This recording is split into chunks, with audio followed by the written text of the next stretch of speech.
Hello everybody and welcome to our module on extrinsic hemolysis. In the module on basics of hemolysis, I talked about how you could divide normocytic anemias up into two groups. Normocytic anemias are anemias where the MCV is usually between 80 to 100 within the normal range. And you can divide the normocytic anemias up into those that are caused by underproduction by the bone marrow and those that are caused by hemolysis or increased destruction. And of those caused by hemolysis, there are those that are due to some cause intrinsic to the red cell, and there are those that are due to some cause outside or extrinsic to the red cell. And in this module, we're going to focus on the hemolytic anemias with an extrinsic cause. So in general, there are three causes of hemolytic anemia that are extrinsic or outside the red blood cell. The first one is antibodies, the second is trauma or shearing of red cells, and then finally there are a small group of red cell infections that can cause hemolysis. So we'll go through all three of these now.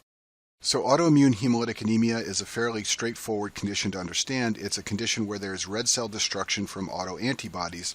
It results in extravascular hemolysis. When the red cells get coated by antibodies, the red cell membrane is removed, usually in pieces, by the spleen. Therefore, it's extravascular hemolysis. You might think that antibodies could activate complement, but remember that red cells have many proteins on their surface to protect them from complement activation. So generally, complement doesn't get activated by antibodies and destroy red cells inside the vasculature. Instead, they are removed by the spleen. And there are two subtypes of autoimmune hemolytic anemia depending on the temperature at which the antibodies bind. One is called warm and the other is called cold. Let's talk about warm hemolytic anemia first. This is the most common type of autoimmune hemolytic anemia. In this condition, antibodies bind to red blood cells at body temperature of 37 degrees Celsius, hence the name warm. In this condition, IgG antibodies develop against red blood cell surface antigens, and this is what leads to the hemolytic anemia.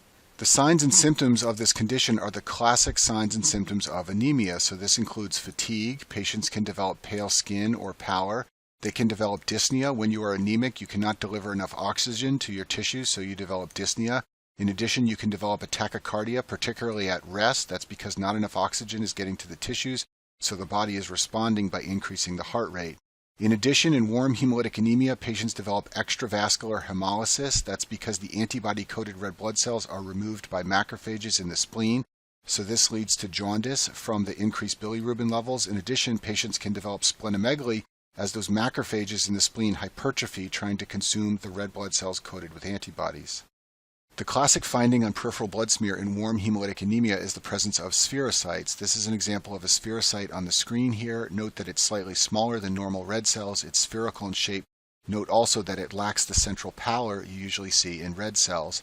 The reason spherocytes form is because the red blood cells in warm hemolytic anemia become coated with IgG antibodies. The splenic macrophages are unable to engulf the red blood cell whole. I think of it as the IgG antibody getting in the way of the mouth of the macrophage, so it just takes a bite out of the red cell instead of engulfing it whole. As a result, the red blood cell shrinks in size and becomes more dense, and that results in the formation of spherocytes. Now, there is an inherited disorder called inherited spherocytosis, where spherocytes also develop because of abnormalities of the cytoskeleton proteins inside of the red cells. Spherocytes also develop in warm hemolytic anemia, but the mechanism of their formation is entirely different. So let's imagine that you have a patient who presents with classic signs and symptoms of anemia. You do a blood test and determine that it is a normocytic anemia. One of the first tests that you then want to do is a reticulocyte count. And the reason you want to do this is because you want to determine whether or not the bone marrow is producing enough red cells. Now, if the reticulocyte count is increased and indicates that the bone marrow is producing enough red cells, then you know that you're dealing with a hemolytic anemia. And one of the first tests you want to do in that situation is called the direct antiglobulin test, or the Coombs test, because this is a test for red blood cell antibodies, and it'll determine whether the hemolysis is due to autoimmune hemolytic anemia. For this test, you take the patient's red cells and you add anti-IgG antiserum. The test will be positive if the anti-IgG antiserum causes the red cells to agglutinate. That indicates that the patient's red blood cells are covered with IgG antibodies. To make this more clear, let's look at the picture I've drawn on this slide. The direct antiglobulin test starts with the patient's red blood cells. You then add anti-IgG antibodies. Now, if the antibodies in the red cells all swim around together happily with no agglutination, that means the test is negative and there is no IgG covering the red blood cells. You then need to go look for other causes of hemolysis. On the other hand, if the red cells agglutinate, this is a positive test. It means that the patient's red cells had IgG on their surface, and the anti-IgG antibodies were able to bind to that and cause the red cells to agglutinate. That is a positive DAT or Coombs test. Now you may be aware there is another test called the indirect antiglobulin test or indirect Coombs test. This is also a test for red blood cell antibodies. However, this test is not generally used in warm or cold autoimmune hemolytic anemia. However, let me explain how this test works so you don't get it confused with the direct Coombs test. So this tests for antibodies in the patient's serum. In this test, you are testing the patient's serum, not the patient's red blood cells. You take a sample of the patient's serum and you add it to sample red blood cells, and the test is positive if there are antibodies in the patient's serum to the sample red blood cells you use as part of the indirect antiglobulin test. So here's a depiction of how this test works. You begin with the patient's serum, not the patient's red blood cells like we began with in the direct antiglobulin test. You then mix the patient's serum with red blood cells, and these can be any red blood cells we wish. For example, this test is commonly used to see if a mother who is pregnant has antibodies against the D antigen. If a mother is D negative and her baby is D positive and the mother has antibodies, they can cross the placenta and cause hemolysis in the baby. This is called newborn hemolytic disease. I talk about this in more detail in the module on blood groups. So if you're going to use the indirect antiglobulin test to screen the mother for antibodies, what you do is begin with the mother's serum and you add the mother's serum to red blood cells that are positive for the D antigen. Once you do that, you then add anti-IgG antibodies. These are the same type of antibodies we talked about using in the direct antiglobulin test. If everything swims around happily together, this is a negative test. It means there were no antibodies in the mother's serum to the D positive red blood cells. On the other hand, if the red blood cells agglutinate, this is a positive test. It means there were antibodies in the mother's serum to the D positive red blood cells. Those antibodies bound to the D positive red blood cells, and then the anti-IgG antibodies bound to those antibodies, and that caused agglutination. And this is how you use the indirect antiglobulin test. It's often used to test patients' serum for antibodies against different types of red blood cells. You can use D positive red blood cells. You can also use other types of red blood cells with different surface antigens. So here's a summary slide of the two antiglobulin tests. The direct antiglobulin test is a test for antibodies already bound to red blood cells. It's commonly used in hemolytic anemia because it answers the question, are there antibodies on the patient's red blood cells that may be causing the hemolysis?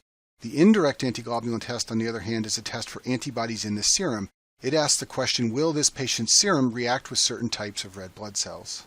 Back to our discussion of warm hemolytic anemia, let's talk about the associated conditions. So most often, warm hemolytic anemia is an idiopathic disease. However, it can occur in association with lupus, non-Hodgkin lymphoma, or chronic lymphocytic leukemia. And all of these disorders involve the immune system in one way or another, so it's easy to understand how that aberrantly functioning immune system might lead to the production of antibodies that destroy red blood cells. Another place where warm hemolytic anemia can occur is among patients taking methyl-dopa. It's sometimes called alpha-methyl-dopa. This is an old antihypertensive that's not commonly used anymore except in pregnancy. It's very safe in pregnancy, so it's the antihypertensive drug of choice in pregnancy. It's an agonist to central nervous system alpha-2 receptors, so the synapses will believe there is too much sympathetic outflow because methyl-dopa is stimulating the alpha-2 receptors. This will cause the central nervous system to decrease the sympathetic tone in the body, and that will result in a lowering of the blood pressure. And this drug is associated with warm autoimmune hemolytic anemia.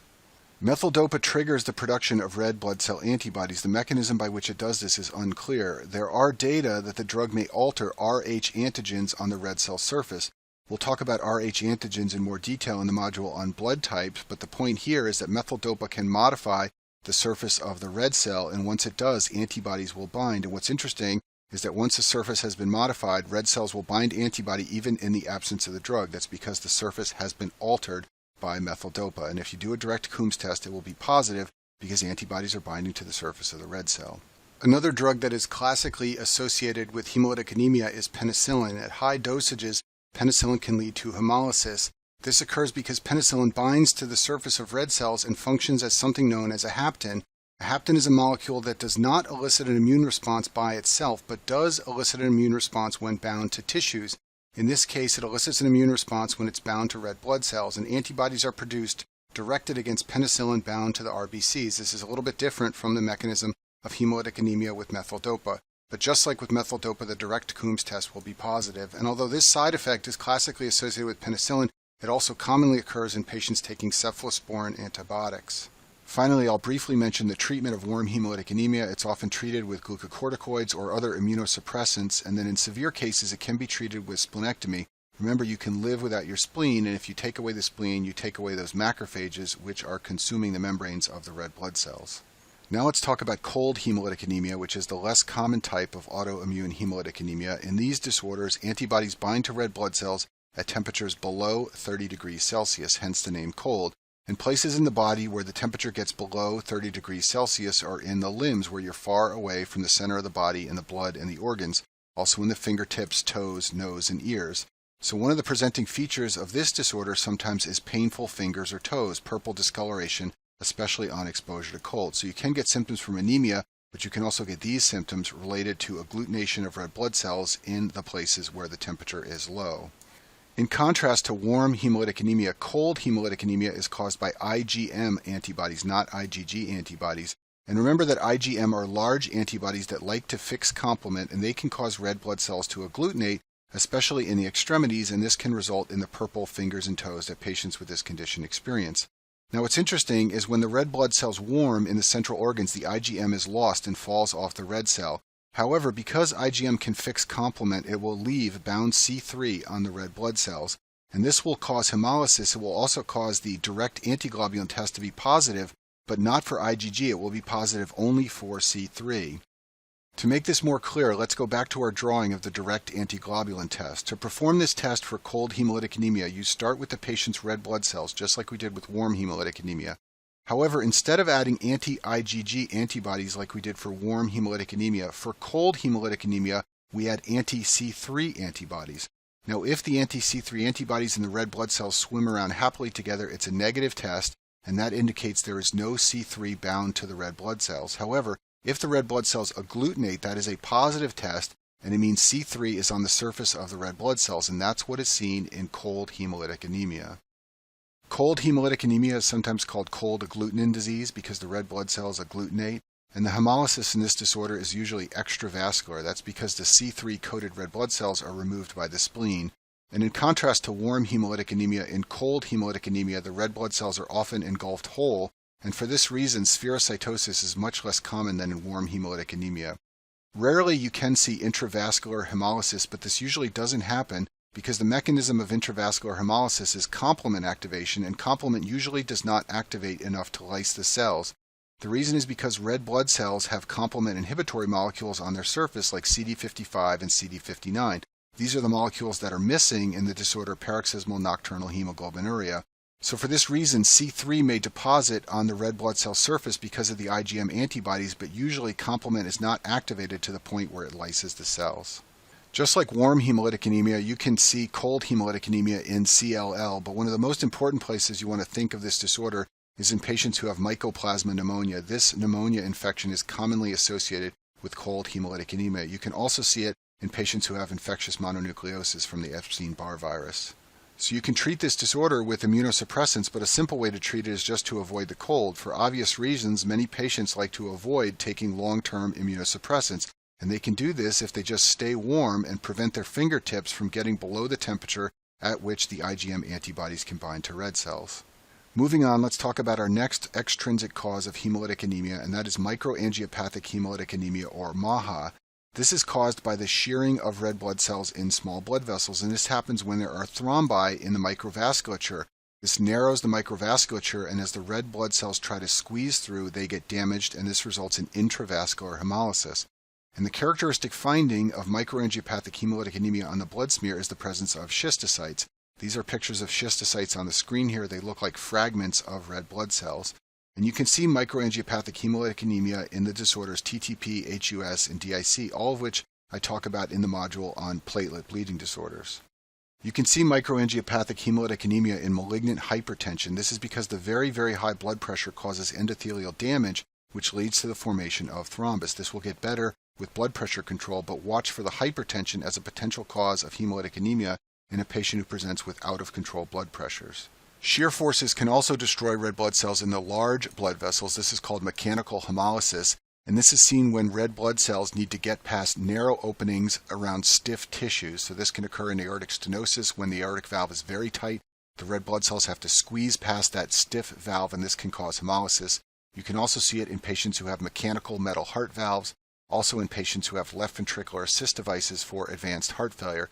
In all of these conditions, the blood needs to move past narrow openings where there are very stiff surfaces nearby, like the stiff aortic valve or the metal of these devices. In all of these cases, hemolytic anemia can occur, and you will see schistocytes on the peripheral blood smear.